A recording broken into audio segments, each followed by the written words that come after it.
Salve família, sejam todos muito bem-vindos. Eu me chamo Nicolas e esse é, claro, o Uni Entrevista.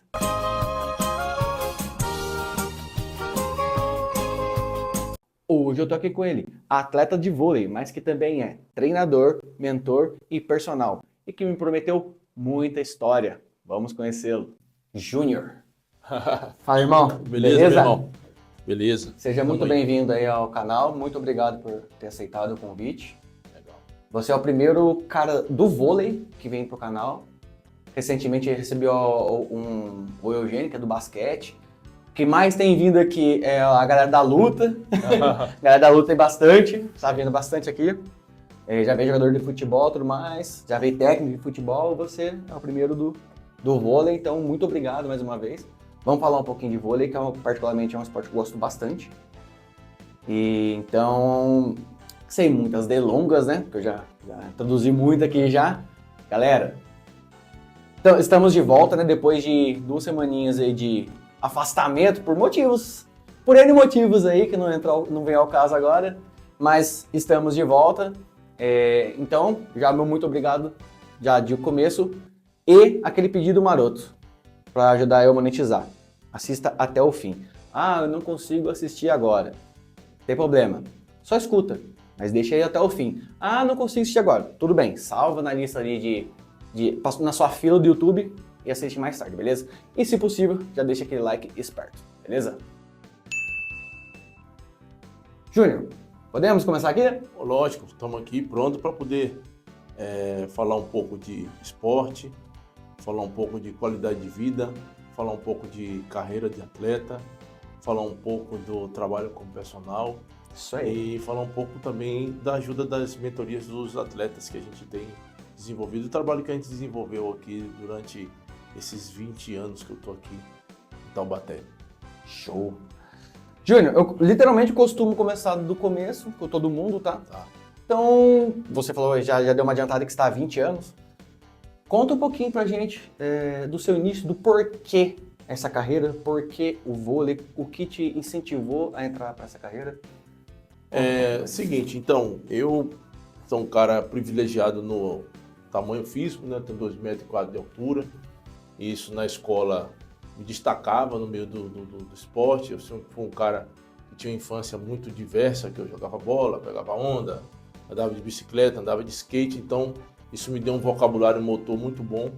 Eu nunca tive uma escolinha, né? Que desde os 10 anos de idade a gente começa a praticar um esporte de maneira regular. Então, aquela coisa de terça e quinta com o professor na escola, não.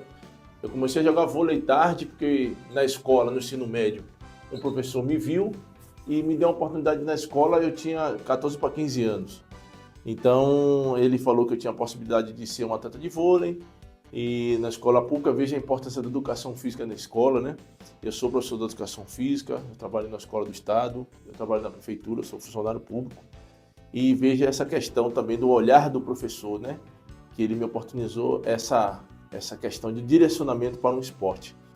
E então eu fui para o esporte, o vôlei me abriu portas quando eu fui para um time muito bom. Eu sou baiano, sou de Salvador, e uma escola do estado que eu estudei lá, e esse time já disputava o Campeonato Baiano adulto, e eu fui para lá, ia fazer 17 anos. E esse time adulto já era um time experiente, já disputava os títulos da região e também jogava os campeonatos regionais do Nordeste e Campeonato Brasileiro. E como tinha atleta de ponta lá, eu comecei a aprender e ter curiosidade. Eu vi ali uma oportunidade de expandir e de mudar meu estilo de vida também. E isso fez tudo com que eu direcionasse a minha carreira. E eu vi aqui também uma oportunidade de ser uma pessoa melhor. Eu comecei a viajar bastante. Eu comecei a ampliar meus horizontes em relação à cultura, aos relacionamentos. Eu melhorei como pessoa. Eu vi uma perspectiva de eu ser uma pessoa melhor. E isso me alavancou e me incentivou a estar treinando regularmente. E foi aí que tudo começou. Legal. Vamos começar a entrar um pouquinho na parte técnica sua, então? Pode ser? Pode ser? Pode. Por quais times ou quantos times você jogou e por quantos times ou em quantos times você já dirigiu como técnico? Jogou. Então tem esse time que é as FEB da Bahia, eu joguei pela seleção brasileira. ou seleção baiana. Depois eu vim aqui para fazer um teste no Banespa, que hoje, digamos assim, proporcionalmente falando, é o Cruzeiro de hoje, né? Um time do Cruzeiro que é campeão mundial, campeão da Superliga, campeão sul-americano. Era o supra-sumo que tinha na época, tanto é que quando eu fui fazer o teste, a geração do Ricardinho, a geração do Joel, que foram os campeões olímpicos, então eu tive a grande oportunidade, era o Alan, que era um grande central na época, e eu tive a oportunidade de treinar com esses caras, de vivenciar, de sair de uma realidade completamente diferente, né? Que é uma coisa muito rudimentar na Bahia, digamos assim, porque a gente não tem a estrutura que tem aqui o centro-sul do Brasil. E eu tive a oportunidade de estar num grande clube, né? Que era o grande sonho de qualquer atleta. Então, como eu vim indicado pelo meu técnico, e lá o técnico do Banespa, o supervisor, era amigo dele, que fizeram os cursos de voleibol juntos. Então, essa indicação me abriu porta lá. Eu fiquei por volta de 1 mês, 2 meses e meio. Isso eu morando em São Paulo, morando em Santa Amaro, morando lá no Banespa, dormindo embaixo do ginásio da arquibancada lá, que era normal, que as pessoas que chegavam de fora. Só que tinha musculação, tinha bola nova, tinha estrutura de comida, o clube era quase uma cidade no bairro de Santa Amaro, São Paulo, um monstro, né? Então aquilo mudou minha realidade como pessoa. E foi daí que eu voltei para Salvador e tive uma outra oportunidade no Palmeiras. Palmeiras Juvenil, então estava o Talmo, estava o Toninho, que hoje mora na Bahia também. Era um grande time do Palmeiras que jogava o Campeonato Paulista, então a gente às vezes dobrava a categoria, participava um pouco do treino. Eu fiquei só 1 mês lá, porque o técnico foi mandado embora na época. O grande técnico que eu convivi foi o Cebola, que era do Minas e tinha ido para o Banespa. Na época ele já parou de trabalhar com voleibol. Então a gente começou a participar do alto nível. Esses caras que eu joguei, que eu treinei no Banespa, era a seleção brasileira. Era a base da seleção brasileira que eu treinava com os caras. Aí eu comecei a jogar o vôlei de praia, que eu conheci os grandes amigos lá, que tem na Bahia, os grandes jogadores que eram os meus ídolos, Everaldo, Paulo Emílio, Paulão, Ricardo, que são os grandes campeões mundiais, olímpicos, aí eram de Salvador na época daquele voleibol romântico que a técnica era muito mais apurada. Aí quando eu vim para São José dos Campos, lá para 93, 94, ou seja, bastante tempo, mais de 30 anos, né? E aí eu tive essa oportunidade de estar fazendo parte de um time aqui. E aí foi onde tudo começou, assinei um contrato, fiquei aqui durante um tempo. Então, essa parte de transição, você tem que... método de tentativa e erro, né? Sim. Tentativa e erro, você vai experimentando, se vai dar certo. Tem a questão também da adaptação, né? Que é uma outra cultura, um outro ambiente, um outro clima, morar em lugar diferente, se relacionar com as pessoas. Para mim era tudo muito novo. Mas aí eu joguei, deixa eu ver, São Sebastião, São José dos Campos, várias temporadas que eu perdi a conta.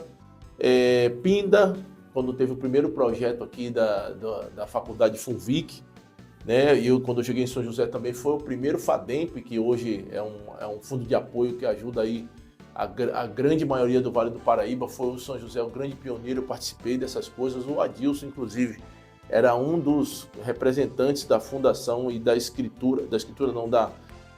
fomentação do projeto, né? Como técnico. Então a gente começou a ser pioneiro nesse sentido. Então a gente teve essas oportunidades. Joguei também em Jacareí, joguei em Lorena, joguei em muito time. Joguei no Sul também, tive uma passagem por Maringá, no Sul do Brasil. E assim, como eu estou repetindo aqui, né? Chovendo no molhado. O esporte me abriu porta, meu irmão. O esporte mudou a minha vida. O esporte me deu a minha profissão, que eu sou professor de educação física formado. Então eu paguei a minha faculdade através de bolsa, porque eu era um atleta de rendimento, e eu tive 100% de bolsa. Então isso pagou a minha faculdade. Quando eu estudava para cá, como eu vim no ensino médio ainda, então eu era um bom atleta, era contratado com uma boa equipe, eu tive uma bolsa na escola particular. Então tudo isso me abriu porta de muitas coisas, velho. Então o esporte realmente é um grande facilitador da vida das pessoas que têm uma vida mais, assim, como eu posso dizer, que não tem tanto acesso, né, às coisas que são importantes, que é no caso a educação, a formação de pessoas, a estrutura familiar. Eu sempre sou grato à mãe, sempre falei isso para ela, me formou uma pessoa bacana e me direcionou também. Não posso tirar minha família disso, sempre me apoiou, mãe sempre esteve perto de mim nas principais horas, nas horas ruins, nas horas boas. tem uma passagem que eu vou falar de curiosidade, que não é só a parte boa, né, que a gente vive do esporte, que a gente estava aqui no estado de São Paulo, não falando o nome da cidade, que acho que não tem necessidade, mas houve uma contratação, né, vamos dizer assim, estava palavrado para a gente começar a temporada, terminou lá a temporada de verão em Salvador, vim para cá, cheguei aqui no estado de São Paulo, terminou na primeira semana, beleza, na segunda semana, na sexta-feira, no último dia do treino, entrou o supervisor, entrou o secretário de esporte, entrou uma pessoa que era responsável pelo patrocínio e falou assim, a partir de hoje, vocês estão dispensados porque o patrocínio do Master não fechou e a gente não tem como pagar vocês.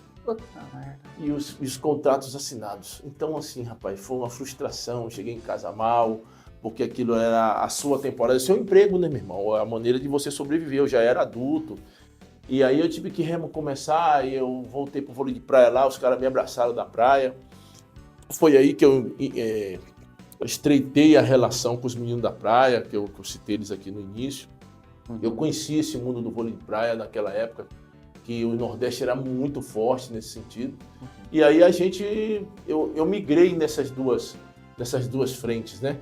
Aí eu fiquei 1 ano e meio jogando, depois eu recebi um convite para vir para cá de novo, para jogar no time de São José, e aí a gente seguiu a vida e eu parei com 38 anos jogando uma temporada de Superliga B no Palmeiras Jacareí. Eu treinei no Palmeiras, depois eu joguei no Palmeiras de novo, isso em 2012. Ou seja, já tem 13 anos que eu parei de jogar assim profissionalmente. Entendi. Aí eu continuo batendo minha bola, dando treino, aí virei treinador nessa transição, como você perguntou. Eu me formei em 2004, ou seja, tem 21 anos que eu sou formado. E nesse meio tempo eu já dava treino como estagiário, já trabalhava com vôlei. O grande mestre, que eu vou citar ele aqui, o professor Alexandre Prado, que é daqui de Taubaté. Um grande amigo, um grande parceiro nesse momento de transição. Me chamou para perto na formação do trabalho dele, que é maravilhoso, aqui na EAF. Aqui na Taubaté é muito conhecido, então assim, me trouxe para perto e a gente teve uma parceria durante anos de muito sucesso. Formamos grandes times, grandes atletas. Eu sempre costumo dizer que ele é o cara que fazia os garotos gostar do vôlei e eu transformava em atleta. Porque tem 2 momentos, né? É o momento que deu o momento lá da base, da parte do aprendizado, da parte dos fundamentos, da parte competitiva e da parte da transição que ele vai virar atleta, que daí é um funil, né? Nem todo mundo fica. O atleta de alto rendimento, ele que chega num clube de ponta, é 1 ou 2 de 30 que chegou lá com 12, 13 anos. Certo. Se sair, né? Porque daí são outros componentes que são envolvidos, a parte competitiva, a parte cognitiva, a parte mental, a parte emocional, a parte de tomar de decisão e a parte da adaptabilidade. Então, nesse sentido, é que a gente criou esse processo que você citou aí, que a gente vai falar de mentoria. Então, essa expertise durante esse tempo de experiência como atleta e técnico me faz com que eu direcione a carreira dos meninos. Então, muitos me procuram, muitos querem saber como é que funciona. Então, isso é muito bacana. Eu vou entrar um pouquinho, então, agora na parte mais de técnico sua, que eu acho que é o que você mais vive hoje em dia, né? Sim. Parte de técnico.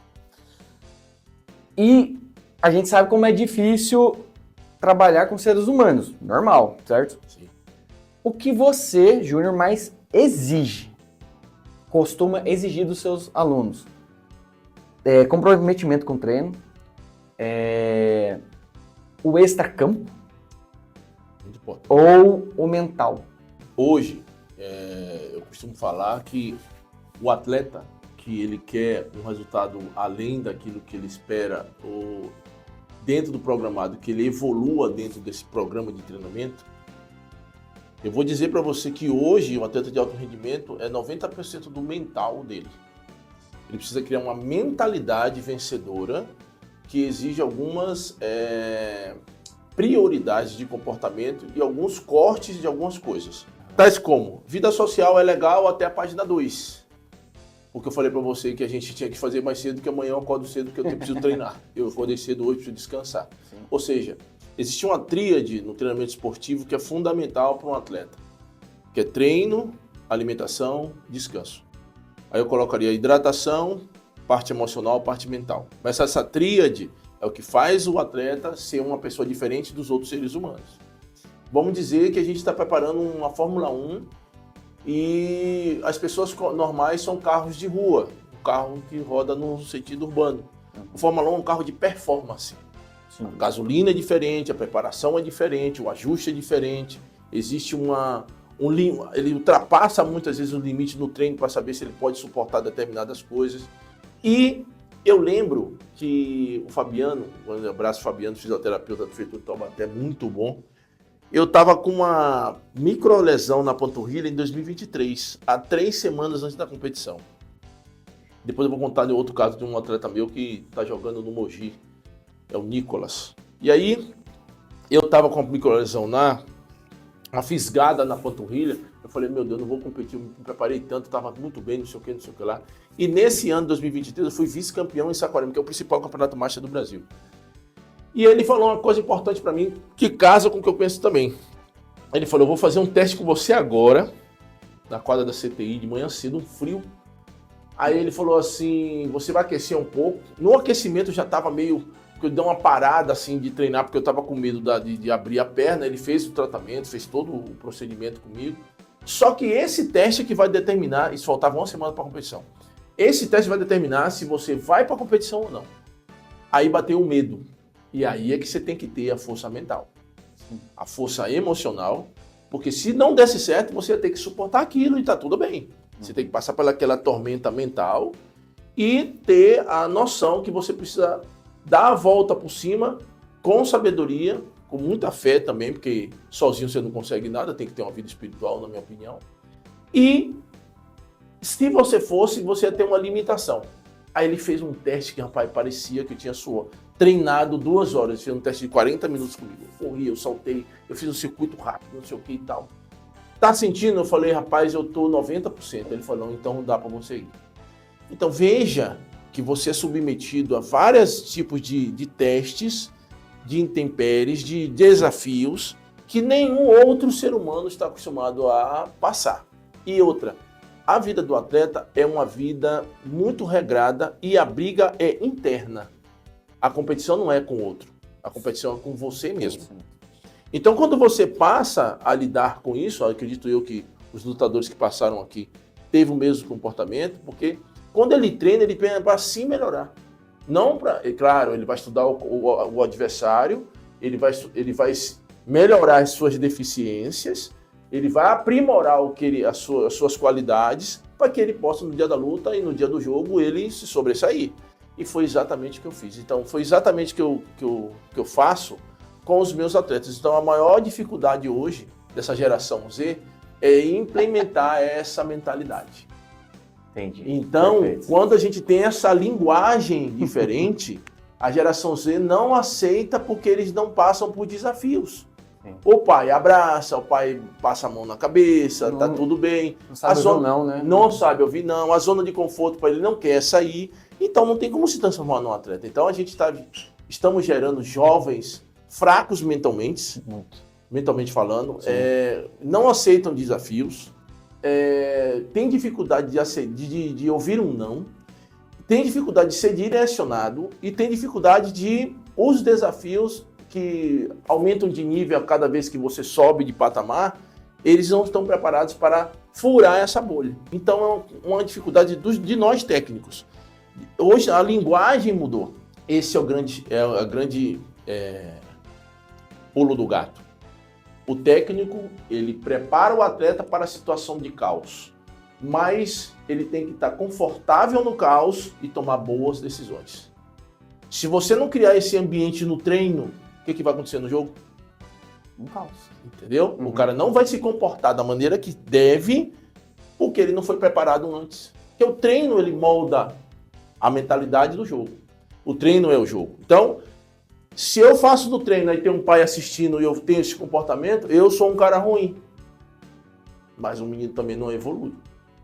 Entendeu? Entendi. E todo atleta que ele é destaque, ele tem essa mentalidade. É contar com ele.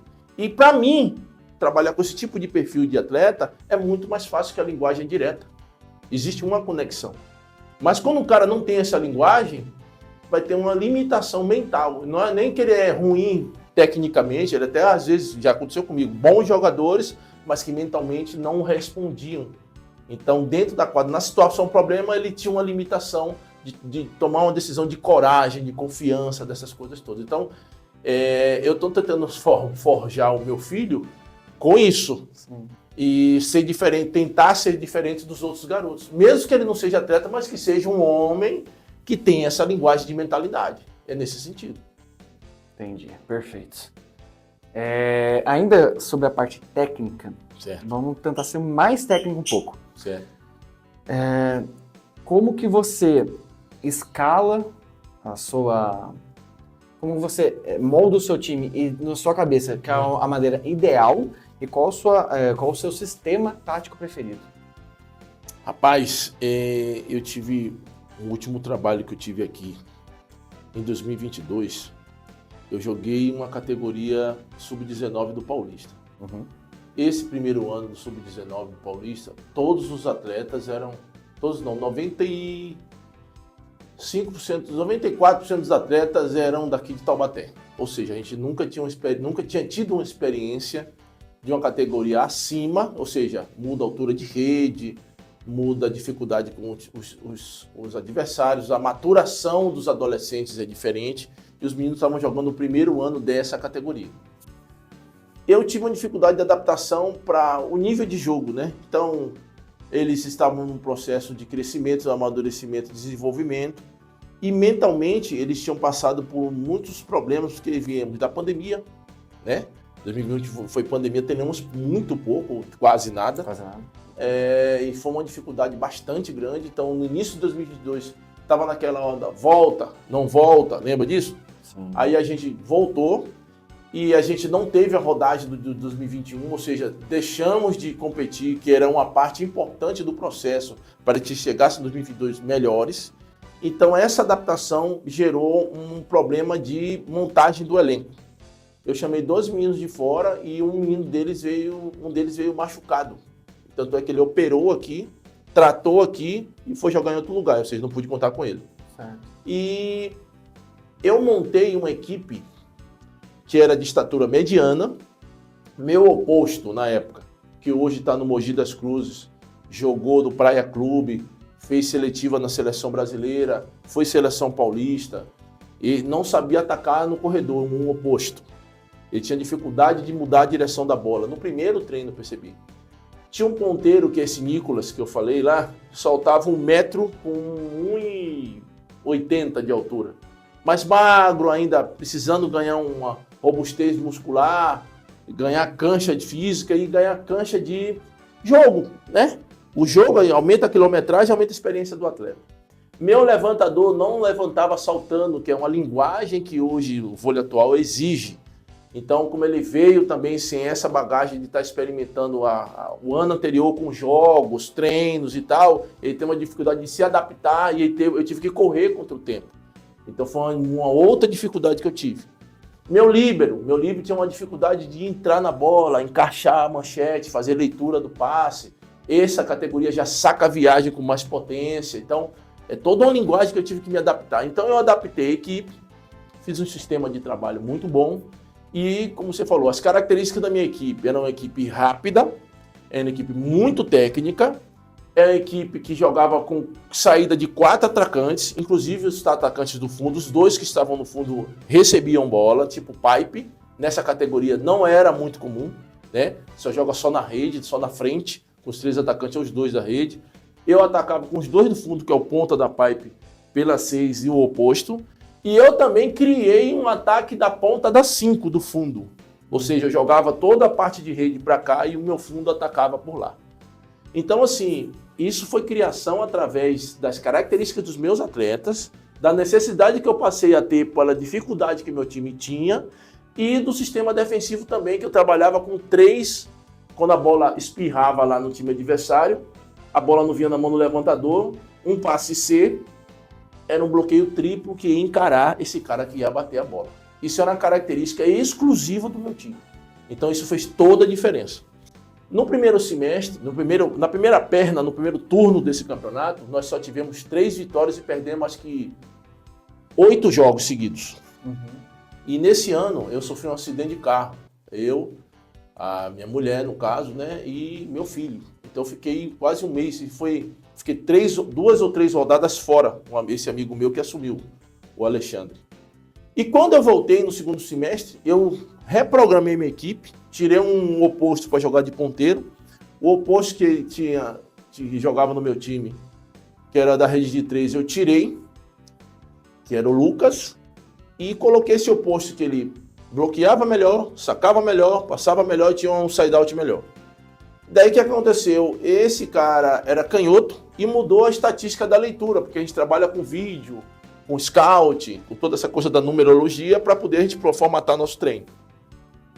Então eu mudei isso. Então quando eu mudei, eu cheguei no segundo semestre com a outra leitura, ou seja, essa peça não estava sendo estudada pelos adversários. E aí eu ganhei 7 partidas seguidas. Foi o pulo do gato. Foi o pulo do gato aí. Então esse é o dedo do treinador. Sim. Claro, ninguém trabalha sozinho. Sim. Nessa época, eu quero aqui fazer uma menção honrosa aos meus assistentes, que eram a psicóloga, a Tayane, eu vou mandar um beijo para ela, o Matheus, que eu vim comentando com você, que era meu atleta, virou meu assistente, meu braço também, direito, esquerdo, quase meu corpo inteiro, um menino maravilhoso. Meu preparador físico, Caetano, na época que a gente estava junto, ele estava aí, hoje ele está trabalhando na Superliga em Brasília, com o Spencer Lee.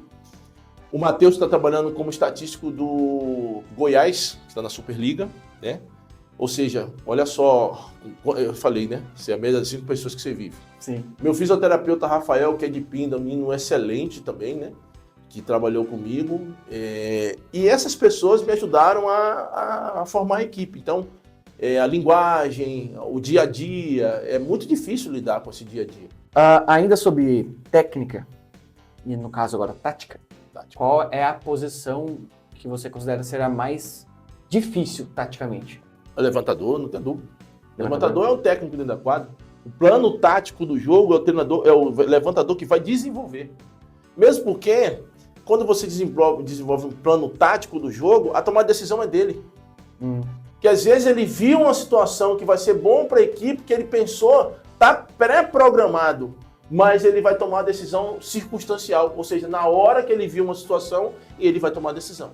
Então essa conexão, ela tem que acontecer de maneira fluida. Não sei se você me entende.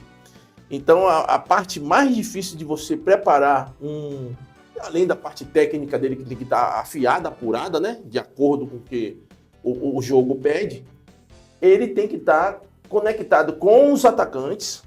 E outra coisa, e perceber que mentalmente quem são os atacantes que ele pode contar. Olha só que quantas variáveis. Sim. Você entende? Sim. Quando você para o jogo, 30 segundos só tem para falar. Basicamente, você usa 80% com o levantador e com os outros. Porque ele é o cabeça pensante.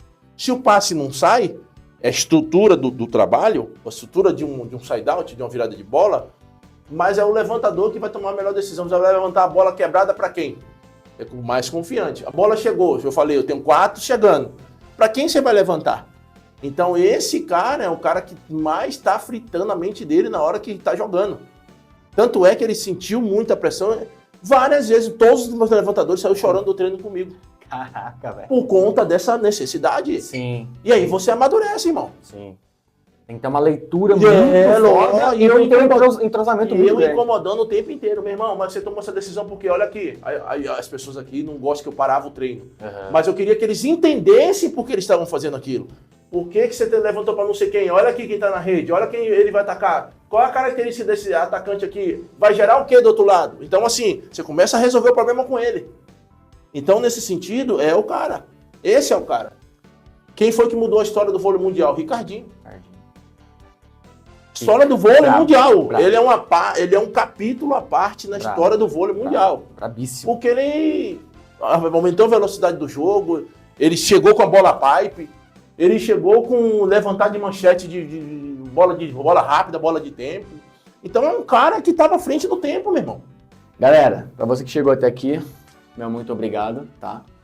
Se você não deixou o like lá no começo, ó, clica aí no botãozinho, é de graça. Se você não for um inscrito, se inscreva agora com o sininho para você não perder a notificação dos próximos vídeos. E chegou aquele momento de passar aqui para vocês o perfil do nosso convidado, do Júnior. Vai estar passando aqui agora na tela, tá?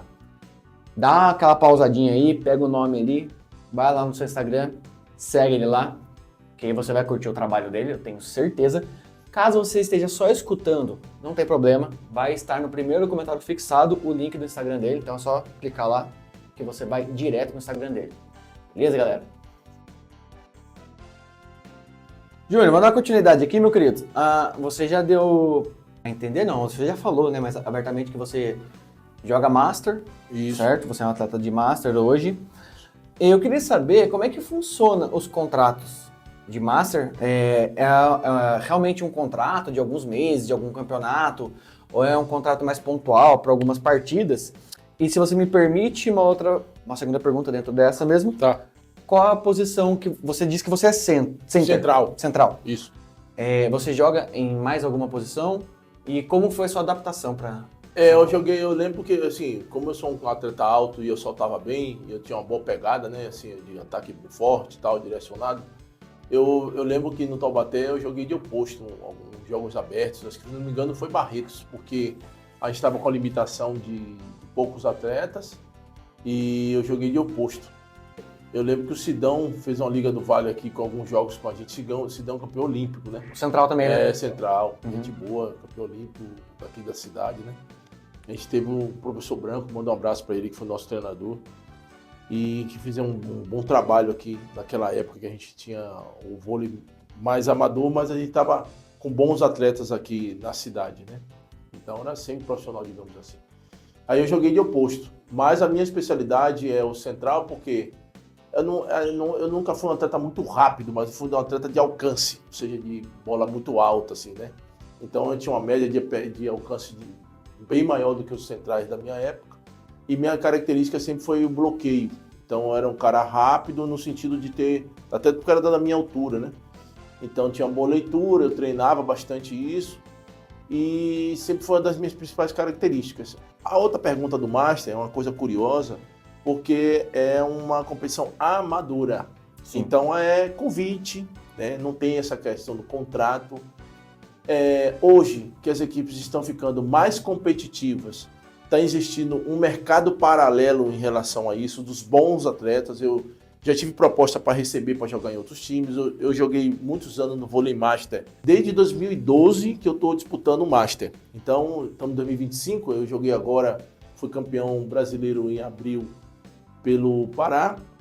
E esses convites é de amizade, cara que a gente jogou contra, que gosta do nosso jogo.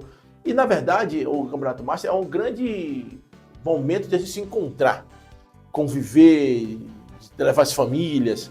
E gerou um grande mercado. Mercado de quê? Consumo. A inscrição de uma equipe para gestar um campeonato desse gira em torno de R$ 2.500, R$ 3.000, é caro.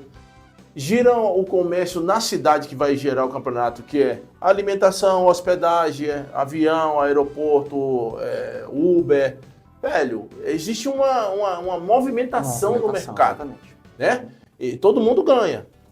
Quem está fazendo evento ganha, quem está administrando evento ganha, os atletas só gastam.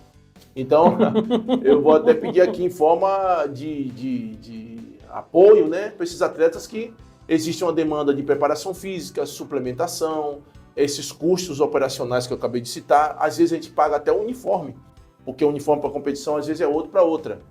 Em Saquarema tem uma peculiaridade, porque lá também tem a praia. Tem o quarteto, tem a dupla e tem a quadra. Então, são 3 modalidades que você pode estar disputando. Geralmente eu jogo quarteto praia e a quadra.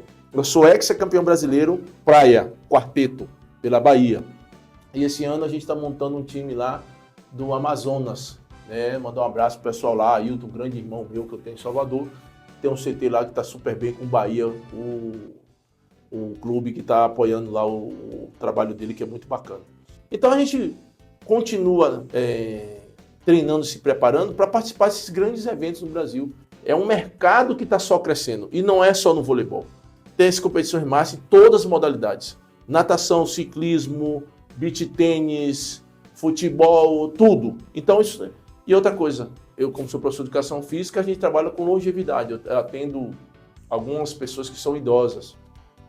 Daqui 20 anos, cerca de 25% da nossa população serão de idosos. Se a gente não se cuidar. Sim. O Master só está crescendo. Sim. E se a gente vai aumentar essa população, ou seja, as pessoas estão envelhecendo e não está tendo renovação, são essas pessoas que vão abocanhar o mercado. Então a gente precisa ter essa visão de futuro para a saúde. Aí entra o trabalho de personal, preparação física, wellness, qualidade de vida e perspectiva de ter uma velhice com qualidade. Né? Então é nesse sentido. Perfeito. Eu vi no seu Instagram que você lá destaca na sua bio que além de treinador, atleta, master, você é personal e mentor. Isso. Certo? Vamos falar um pouquinho do lado primeiro do personal. E qual seria o tipo de pessoa que você mais trabalha ou que você procura para trabalhar? Que tem personagens que tem perfil. Um perfil, exatamente. Qual seria o perfil dos seus alunos? Bom, como eu falei aqui, você sabe que eu mergulhei muitos anos a fundo, né? Eu tenho 30 anos de experiência com esporte, então os atletas, eles são as pessoas que mais me procuram, né? Mas hoje em dia, por incrível que possa parecer, as pessoas que têm mais de 50 anos são que estão mais me procurando. É mesmo? Por conta, primeiro, da necessidade dessa questão da mudança de hábito, que eu crio uma mentalidade na pessoa, e depois que eu crio essa mentalidade, ela passa a ter um relacionamento comigo, e posteriormente a tudo isso, aí vem um professor. Porque eu vou fazer e vou manipular, digamos assim, entre aspas, a vida dela fisicamente através desses pilares, né? Porque daí eu não vou precisar brigar. O treino hoje vai ser 7 da noite, amanhã vai ser 7 da manhã. Porque às vezes é a janela que ela pode. Às vezes vai ser meio-dia, né? Porque é a janela que ela pode. Sim. Aí ela vai ter que fazer um sacrifício de ajuste para poder fazer. Mas aí ela vem... Eu vou contar um relato da Leda. Leda, um beijo para você. Ela tinha câncer. Interessante esse relato. Ela tem 66 anos. Ela é mulher, não teve filho. Porque ela teve um câncer de mama. Ou foi de ovário, uma coisa assim, não lembro agora. E ela foi indicada para fazer atividade física. Ela fazia com outro personal, inclusive, que eu atendia no prédio dela uma outra pessoa, no outro horário. E eu tenho uma assinatura do cartório aqui no centro, que eu sempre ia lá, e eu sempre falei com ela, sempre me tratou das minhas coisas lá, de cartório. A gente se conhecia, assim, tal, tudo, nossa, então, a gente criou esse relacionamento bacana. Quando ela me viu lá, passou um tempo, o rapaz, eles cancelaram o contrato, ela me chamou. Quando eu comecei a conversar com ela, ela falou da vida dela, e ela falou da necessidade de fazer atividade física. Ela começou a fazer, mudei o programa de treinamento dela, não é que o professor estava fazendo errado, mas ele tem um método, como você falou aí, e eu tenho uma outra visão. E essa visão fez com que ela melhorasse muito a qualidade de vida dela, a ponto da volta do oncologista, de todos os testes que ela fez do problema de câncer dela, o câncer estagnou, curou. Olha só, que da hora. Uma outra questão que ela tem uma artrose no joelho esquerdo. Então ela é meio baixinha, com um pouco de sobrepeso, tal, tudo.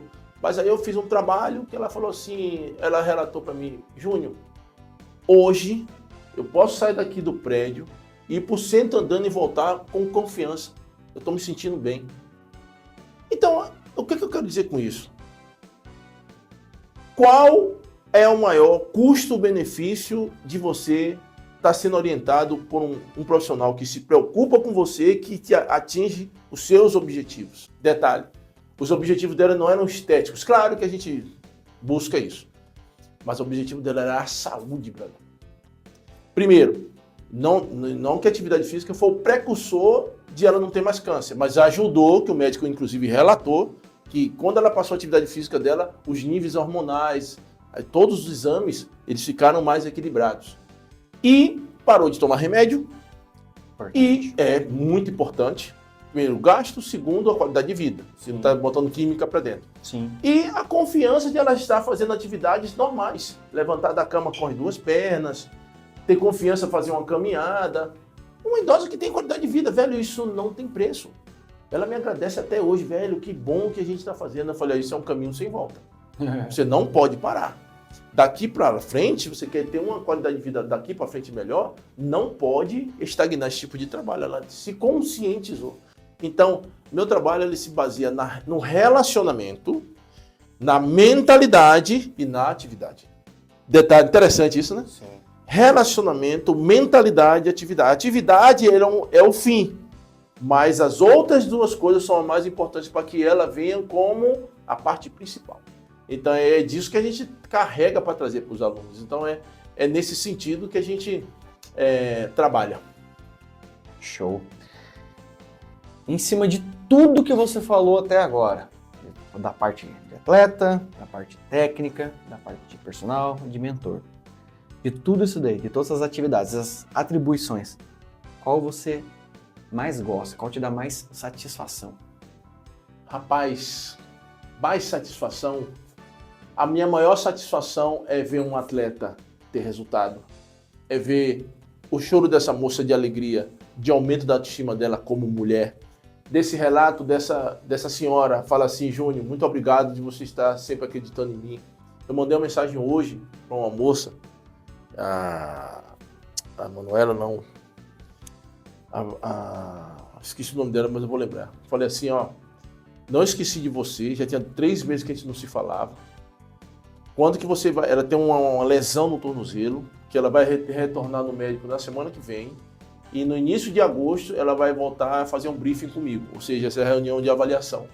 Ela falou assim para mim, que bom que você não me esqueceu e não me abandonou. Você vai ajudar a mudar a minha vida.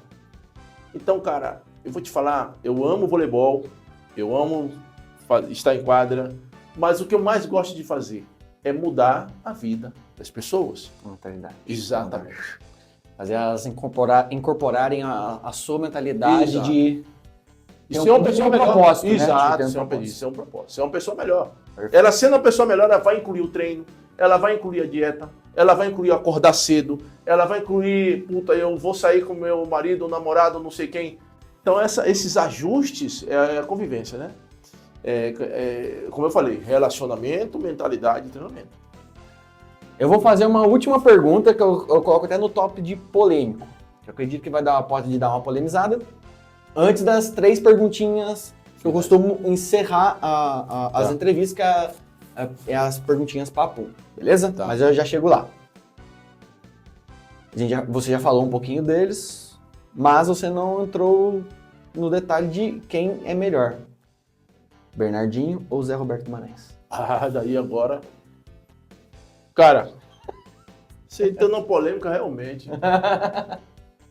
Bernardinho, bicho, pra mim, um dos melhores treinadores que tem esporte coletivo no mundo. E Zé também. Zé tem uma capacidade de gerir o grupo, de administrar as mulheres, de ter um olhar clínico. Essa renovação da seleção brasileira agora. Eu vi o jogo hoje contra a Alemanha, nas quartas de final. As meninas sobrando na quadra, o volume de jogo. Ele mudou a levantadora. As meninas estão jogando de uma maneira versátil. Voltou a Rosa Maria para a saída. E as meninas na primeira fase, na primeira perna dessa competição, jogaram bem aqui no Brasil também. Fizeram bons jogos. E é um cara que é preocupado. Então, Zé bota dele no bolso. Zé tem um projeto dele em Barueri. Zé foi técnico da Renata. Então ela falou assim, queria que você conhecesse o Zé, que ficou incrível. Assim também, que eu acompanho muito o Bernardo, né, nos podcasts, nas entrevistas e tal. E são pessoas especiais, cara, não dá para comparar. São momentos diferentes. O Zé tem mais medalhas, porque ele já veio de lá de 92, né? Então, assim, é o maior técnico medalhista da história dos Jogos Olímpicos, no sentido de esporte coletivo. Então, assim, cara, não tem como ter melhor. Eu vejo que os dois são ótimos no que eles fazem, são maravilhosos no que eles fazem, se propõem a fazer, são os propósitos de vida deles. Então, os resultados não são diferentes do que eles são. E veja o comportamento dos caras que jogaram com todos os dois, amam esses caras. E como eu falei aqui no início do nosso bate-papo, o Bernardo, ele teve que mudar por conta da geração, mas ele não deixou de ser ele, porque era homem, ele foi pra cima dos caras, é isso aí, e é assim que tem que ser. E o técnico tem que ter essa vibração, tem que ter essa energia. E quando eu dirigia minhas equipes sub-19, eu saía desgastado mentalmente, porque existe uma preparação mental. Ninguém sabe disso. Isso gera um desgaste mental. Sim. Mas essa adrenalina que faz com que a gente fique na beira da quadra. É gostoso, eu gosto muito. Mas não tem melhor, eu não vejo melhor. Não vejo melhor, não é muretar, não vejo melhor porque, velho, você fez uma pergunta aí que acho que quem entende do voleibol e acompanhou o processo da minha época, ele vai ser mais ou menos a mesma resposta. Eles têm um nível de importância grande, mas cada um no seu quadrado, como diz a Renata. Né? Tá certo. Júnior, como eu já dei uma adiantada, eu costumo finalizar a entrevista com 3 perguntinhas, papo. Então é uma pergunta curta com o intuito de uma resposta numa palavra só, curtinha, tá bom? Posso? Pode, deve. Momento mais marcante da carreira. Mais marcante da carreira, cara, foi eu perdi minha tia, que me criou. Em 2012 eu estava nesse Palmeiras já querendo jogos regionais em Caraguatatuba. E eu estava dirigindo a equipe do Taubaté, sub-21. E nós tínhamos uma final contra a equipe de Mogi das Cruzes, que era um time que no Paulista a gente perdia quase que sempre para eles. Eu estava na quadra jogando como jogador, eu estava na quadra como treinador. E eu lembro que nesse dia eu recebi uma ligação da minha mãe, a gente tinha acabado de sair da quadra, a gente tinha jogado contra a Pindo um jogão de 3-2. E a gente tinha uma semifinal, um terceiro e quarto no outro dia, do adulto, e a gente tinha a final do outro dia. E aí eu fiquei sem chão nesse dia. E cheguei no quarto dos meninos na escola lá e falei assim, ó, galera, minha tia morreu, talvez eu vou ter que ir. Eu tô muito sentido, isso aí, chorando, né? Os meninos, e eu, um treinador adulto, né? Mostrar essa vulnerabilidade, né? Isso, mostrar essa parte emocional frágil para eles. Eles ficaram surpresos e ao mesmo tempo preocupados. Muitos choraram comigo, me abraçaram, foi um momento muito marcante para mim. Você falou marcante, isso foi bem marcante. E eu falei pro meu treinador na época que eu perdi minha tia, ele falou, velho, se você quiser ir, não precisa vir, tá tudo certo. Se você quiser ficar aí, a gente não vai usar você, que mentalmente você não tá bem. Mas você precisa saber que a gente está com você e nós vamos fazer tudo para representar você na quadra, que você é um cara que todo mundo gosta, você é um cara que é um pilar dessa equipe. E eu falei também lá, eu sou o grande líder dessa equipe, nós temos um trabalho legal, estamos na final. E eu fui procurar saber passagem, minha mãe falou assim para mim, eu liguei de novo, falou, não precisa vir, que ela tinha câncer, minha tia. Já vai enterrar amanhã de manhã. Você vai chegar aqui de madrugada e vai enterrar, depois você vai ter que voltar, vai ser um transtorno na sua vida. Lembre dos momentos que você viveu com ela, ela tem orgulho de você, ela tem muito carinho e quando ela morreu, ela falou de você, ela tratava você como um filho, ela chamava você de filho. E tudo que você fez em vida para ela, de visitar, de dar carinho, de dar atenção, que algumas vezes eu saí daqui de São Paulo, fui para Salvador só para visitar, de final de semana. E ela está em paz e você fez de tudo que você podia. Rapaz, isso me deixou abalado, eu não dormia à noite. E nosso jogo era 8 da manhã. Dos meninos. E o meu jogo era à tarde, do adulto. E eu lembro que eu acordei os meninos já eu não precisei falar nada, todo mundo pronto de manhã cedo, 7 horas, 6h30, todo mundo tomando café, todo mundo já preparado na Kombi, na van, pra gente ir pro ginásio. Chegamos lá, não tinha nem aberto ainda o Semug de Caraguá. A gente esperou abrir, entramos primeiro, vimos o cara montar a quadra, passar pano, tudo. E aí eu me concentrei. E eu via, primeiro set a gente perdeu, segundo set a gente ganhou, terceiro a gente perdeu, quarto nós ganhamos, tie break. E eu engoli no choro que cada bola que as meninas viravam, eu via que a gente tinha a possibilidade de ser o campeão. Viramos 8-7 para nós no tie break, estávamos tomando 11-9, viramos 13-12 e ganhamos de 15-13.